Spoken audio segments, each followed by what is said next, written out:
계속해서 대구 경북 소식 전해드리겠습니다. 지난 금요일부터 대구를 포크의 열기로 뜨겁게 달구고 있는 대구 포크 페스티벌. 오늘은 축제의 마지막 날인데요. 오늘은 포크의 전성기를 이끌었던 가수들이 무대를 꾸며서 축제의 대미를 장식하고 있습니다. 그 현장을 권윤수 기자가 다녀왔습니다.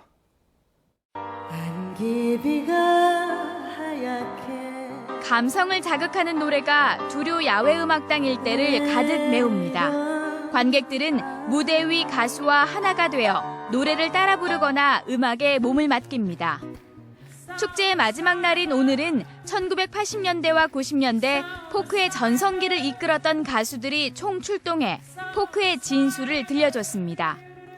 우순실과 강인원, 함춘호, 송창식, 해바라기 등 포크 음악에 한 획을 그었던 가수들이 추억의 무대를 선사했습니다. 바람도 살살 불고 하니까 되게 분위기가 좋아서 저희도 잠깐 더우면 이따 가려고 그랬는데 조금 더 있게 되겠어요. 또 대구 포크송 콘테스트에서 대상을 거머쥔 3인조 그룹 새자전거가 쟁쟁한 선배 가수들과 어깨를 나란히 하고 무대에 올랐습니다.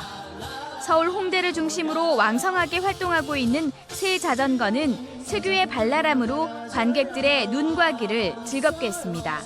이번에 저희가 섭외된 건 아니지만 그래도 대회에 나와가지고 이런 무대에 설 수 있던 게 정말 뜻깊고, 대구에 저희가 저번 예선 때 오고 지금 두 번째 온 거거든요. 정말 좋은 기억으로 남을 것 같습니다. 또 수성못 무대와 김광석 거리 등지에서는 아마추어와 언더그라운드 가수들의 버스킹 공연이 오늘도 펼쳐졌고, 두류 야외음악당 일대에서는 플리마켓이 열려 젊은 작가들이 액세서리나 소품 등을 선보였습니다. 시간이 흘러도 잊혀지지 않는 포크 음악을 주제로 한 대구 포크 페스티벌. 사흘 동안 대구를 감동으로 물들게 했습니다. MBC 뉴스 권윤수입니다. 상주 농약 사이다 사건의 용의자로 지목된 82살 박모 할머니에 대해 경찰이 살인 혐의로 구속영장을 신청했습니다.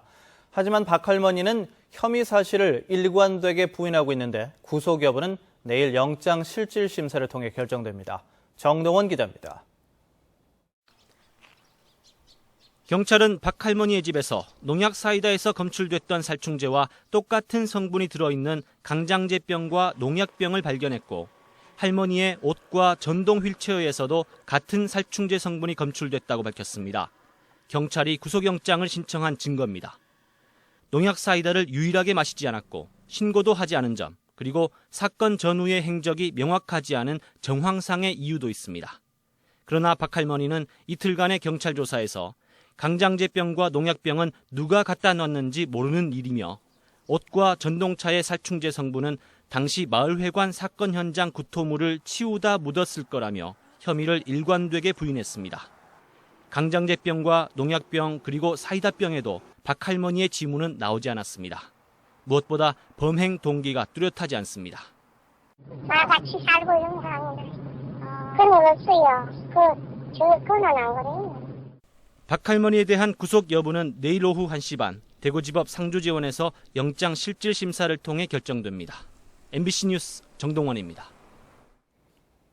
지금까지는 일반계 고등학교에서 예체능 계열 대학에 진학하려면 사교육 외에는 별다른 방법이 없었는데요. 이런 학생들을 위한 집중 과정이 지난해부터 도입돼 좋은 반응을 얻고 있습니다. 조재한 기자입니다. 지역의 한 대학에서 일반계 고등학생들이 피아노와 플룻, 성악 등 음악 수업을 하고 있습니다. 지역 대학과 연계한 예체능 거점 과정으로 일반고의 개설이 어려운 예체능 전문 교과를 가르치고 있습니다. 음악 이론이나 음악 실기 이런 거 선생님께서 잘 알려주시니까 좋은 것 같고, 또 여기 인문계에서는 만날 수 없었던 음악하는 친구들 만나니까 또 실력도 서로 알게 되고. 체육 전공을 희망하는 학생들은 일주일에 한 번 대학에서 여러 운동을 배우며 진학을 준비하고 있습니다. 저는 체육교육과에 진학하려는 학생인데 공부와 운동을 병행하기가 힘들었습니다. 사교육을 받지 않고도 실기 능력이 향상되어서 좋았습니다. 대구에 지난해 도입된 예체능 거점 과정과 위탁 과정에는 일반계 고등학생 340명이 참여하고 있습니다. 속한 학교는 다르지만 내신도 예체능 학생만 따로 평가해 등급도 유리하게 받을 수 있습니다. 학업에 흥미 없던 학생들이 자기가 좋아하는 걸 하기 때문에 굉장히 학교 생활을 갖다 만족하게 하고 있습니다. 그리고 예술에 대한 꿈과 끼를 조기에 발굴할 수도 있고 또 사교육비를 배제하고 할 수 있기 때문에 굉장히 큰 효과가 있습니다. 예체능 거점 위탁 과정 외에 5개 학교가 예술 중점 학교로 지정돼 운영되는 등 일반계 고등학교에 예체능 교육이 강화되고 있습니다. MBC 뉴스 조재환입니다.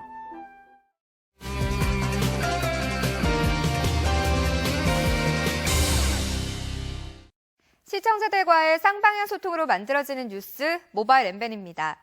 2015 프로야구가 어느덧 전반기를 마무리했습니다. 뜨거운 프로야구의 열기만큼이나 야구 팬들의 응원도 대단했는데요. 이번 주 엠벤에 올라온 한 영상 속에는 치어리더 사이에서 한 어린이가 깜찍하면서도 현란한 춤솜씨를 보여 눈길을 끌었는데요. 그라운드의 열기를 훅군 달아오게 했던 이 어린이의 응원에 힘입어 전반기 1위로 마무리한 삼성이 후반기에서도 계속 1위로 질주하길 기대해봅니다. 대구 도시철도역에 있는 일부 지도를 보시면서 이상하다고 생각해 보신 적 없으신가요? 지도는 보통 위에는 북쪽, 아래는 남쪽이 기준점이 되지만 도시철도 일부 승강장에 있는 지도에는 북구가 아래, 남구가 위에 표시되어 있는데요. 이유는 뭘까요? 지도가 부착된 장소가 상선측인 경우 지도와 노선도 방향이 일치하라, 하선측인 경우 지도와 노선 방향이 실제와는 반대 방향이 됩니다. 따라서 승객의 입장에서 봤을 때 목적지 역사와 지도 방향이 일치되어 도시철도 이용이 편리하도록 하기 위해서 이렇게 위아래가 바뀐 지도는 도시철도 역사 1호선에 22개, 2호선에 21개가 있다고 합니다. 대구 앞산공원은 등산로로도 잘 정비돼 있어 많은 시민들이 평소에도 즐겨 찾는 시민의 휴식처인데요. 공원 일부 시설이 나무를 지지대로 해서 설치돼 있어 잘못된 것 아니냐는 의견이 올라왔습니다. 지금 보시는 것이 사진 속의 어린이 체험관 시설물인데요. 길이는 약 5m 정도로 두 나무가 지지대 역할을 하고 있습니다. 대구 최초의 유아숲 체험원입니다.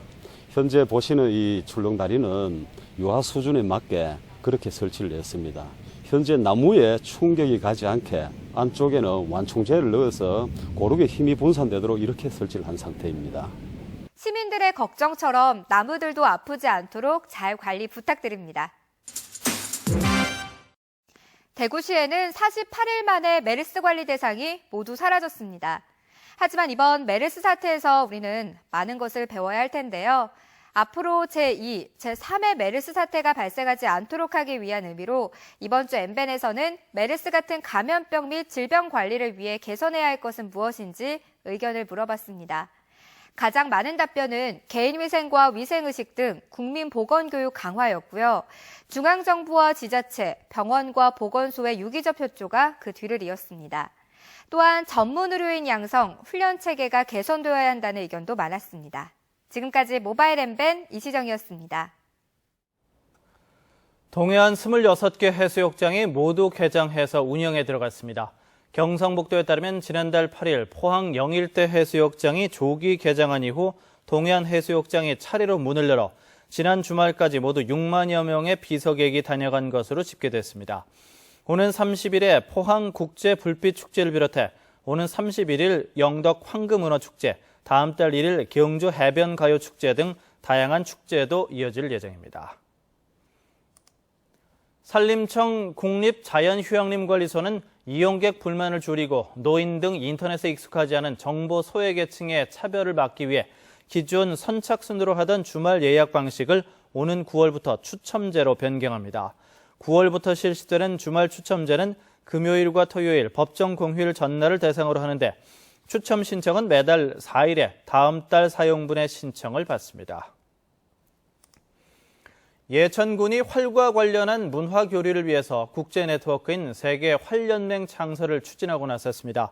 예천군은 최근 몽골에 활축제 추진위 관계자를 보내서 활을 이용한 문화 교류 방안을 논의했고 활문화 국가인 부탄, 인도 등과 협의해서 세계 활연맹을 창설할 계획입니다. 예천군은 활연맹을 만들면 관련 나라들과 활문화 콘텐츠 조사를 한 뒤 유네스코 무형유산 등재도 추진할 방침입니다. 영주시 봉현면과 예천군 상리면 옥녀봉 일대 조성되는 국립산림치유원이 올해 9월 준공됩니다. 국비 1,466억 원으로 옥녀봉 일원 2,900여 헥타르에 조성되는 국립산림치유원은 현재 81%의 공정을 보이고 있습니다. 150헥타르의 중심지구에는 건강증진센터와 산림치유연구센터, 치유마을 등이 들어서고 치유원 순환숲길도 조성됩니다. 산림청은 올 9월 모든 시설을 준공한 뒤 11월부터 내년 7월까지 시험 운영을 거쳐 내년 8월 공식 개원할 예정입니다. 경상북도는 미국 뉴저지에서 재미한국학교협의회와 독도 올바로 알기 및 영토주권 강화를 위한 업무협약 양해각서를 체결했습니다. 이번 협약식에는 미국의 한국학교 교장과 교사 등 1000여 명과 경상북도 독도 정책관 등이 참석했는데 날로 심해지는 일본의 독도 도발에 대응해 한인 학생들에게 독도를 알리는 교육을 함께 추진하기로 했습니다. 경북농업기술원이 농업인의 전자상거래 활성화 및 마케팅 능력 향상을 위한 농산물 이비즈니스 리더 양성에 나섭니다. 이번 교육은 9월까지 6차례 실시되며 컨설팅, 마케팅 전문가, 쇼핑몰 입점 전문가 등을 강사로 초빙해서 농식품의 유통시장 분석, 마케팅 전략 수립과 상품 기획 등 이론과 함께 실습 위주로 진행될 예정입니다. 상주 농약사이다 사건의 농약이 판매가 금지된 고독성 살충제로 드러나면서 허술한 농약 관리 시스템이 도마에 올랐습니다. 이번 사건에서 검출된 농약은 지난 2011년 말부터 제조와 판매가 금지된 메소밀이라는 고독성 살충제로 지난 2004년 대구 달성공원에서 8명의 사상자를 낸 독극물 유산균 음료 사건과 2007년 영천의 독극물 드링크 사건에서도 사용됐습니다. 농약 관리에 구멍이 뚫리면서 경북의 경우 2010년 92건이던 농약 음독 사고가 2014년에는 152건으로 급증했고 올해에도 6월 말까지 108건이 발생했습니다. 대구지방법원은 배구부 학생들이 수년 동안 경기 도우미로 일해서 번 돈 6,200여만 원을 자신의 은행 계좌로 받아 그중에서 5,500여만 원을 대출금 변제와 생활비 등으로 사용한 혐의로 경북 모 고등학교 배구감독 43살 A씨에게 징역 10개월, 집행유예 2년을 선고하고 1,000만 원의 추징금을 선고했습니다. 대구 경북 소식 전해드렸습니다.